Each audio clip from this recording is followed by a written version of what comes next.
નમસ્કાર મિત્રો, સ્વાગત છે તમારું અમારી યુટ્યુબ ચેનલમાં.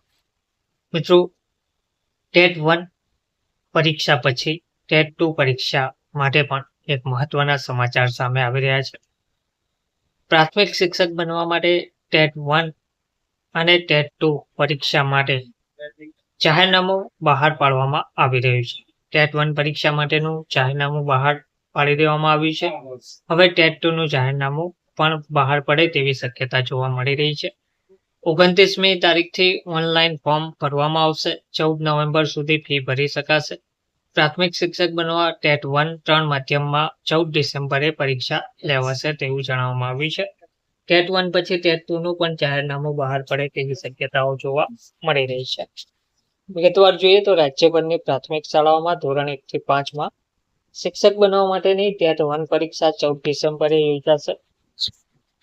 આ ઓનલાઈન પરીક્ષા માટેના ઓનલાઈન રજીસ્ટ્રેશન ફોર્મ ભરવાની પ્રક્રિયાનો પ્રારંભ 29 ઓક્ટોબરથી થશે અને 12 નવેમ્બર સુધી ચાલશે.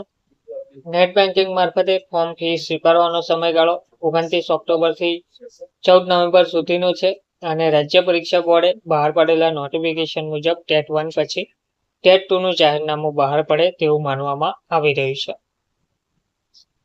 આટલી નિર્ધારિત શૈક્ષણિક લાયકાત હોવી જોઈએ. ટેટ 1 માટે ઉમેદવારોએ ધોરણ 12 પાસની શૈક્ષણિક લાયકાત, 2 વર્ષનો બીટીસી કોર્સ અથવા 4 વર્ષની એલિમેન્ટરી એજ્યુકેશનની ડિગ્રી, 2 વર્ષનો ડિપ્લોમા ઇન એજ્યુકેશનનો કોર્સ કરેલો હોવો જોઈએ. 150 હેતુલક્ષી પ્રશ્ન માટે 120 મિનિટનો સમય મળશે. ટેટ 1માં બહુ વૈકલ્પિક અને હેતુલક્ષી પ્રશ્નો હશે. 150 હેતુલક્ષી પ્રશ્ન હશે, તેના ઉત્તર લખવા માટે 120 મિનિટનો સમય અપાશે. દરેક પ્રશ્નોનો એક ગુણ રહેશે. પરીક્ષા માટે કેટેગરીના ઉમેદવારોની ફી ₹250 નક્કી કરવામાં આવી છે. અનામત કેટેગરીના ઉમેદવારો માટે 250 નક્કી કરવામાં આવી છે અને જનરલ ઉમેદવારોએ ₹350 ફી ભરવાની રહેશે. આ કસોટી ગુજરાતી, હિન્દી અને અંગ્રેજી એમ 3 માધ્યમમાં લેવાશે. ઉમેદવાર જે માધ્યમમાં પરીક્ષા આપવા માટે નિયત લાયકાત ધરાવતા હોય તે માધ્યમમાં આવેદનપત્ર ભરવાનું રહેશે. ઉમેદવારે જે માધ્યમમાં પરીક્ષા માટે આવેદન ભર્યું હશે તે જ માધ્યમનું પ્રશ્નપત્ર પણ આપવામાં આવશે. તો ટૂંકમાં પ્રાથમિક શિક્ષક બનવા માટે ઘણા લાંબા સમયથી ઉમેદવારો ટેટ પરીક્ષા માટેની રાહ જોઈ રહ્યા હતા. તો ટેટ પરીક્ષા જાહેરનામું આખરે પ્રસિદ્ધ કરી દેવામાં આવ્યું છે. ટેટ પરીક્ષા ફરજિયાત કરવામાં આવી છે. ટેટ પરીક્ષા પાસ હોય તેવા ઉમેદવારોને જ પ્રાથમિક શિક્ષક બનવા માટે યોગ્ય ગણવામાં આવે છે.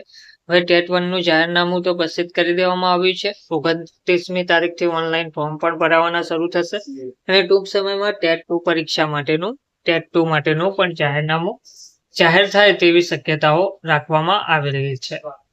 તો પ્રાથમિક શિક્ષક બનવા માંગતા ઉમેદવારો માટે આ એક સારા સમાચાર છે. ઘણા લાંબા સમયથી જે રાહ જોઈ રહ્યા હતા તેવા ઉમેદવારોનો આખરે રાહનો અંત આવ્યો છે. ધન્યવાદ.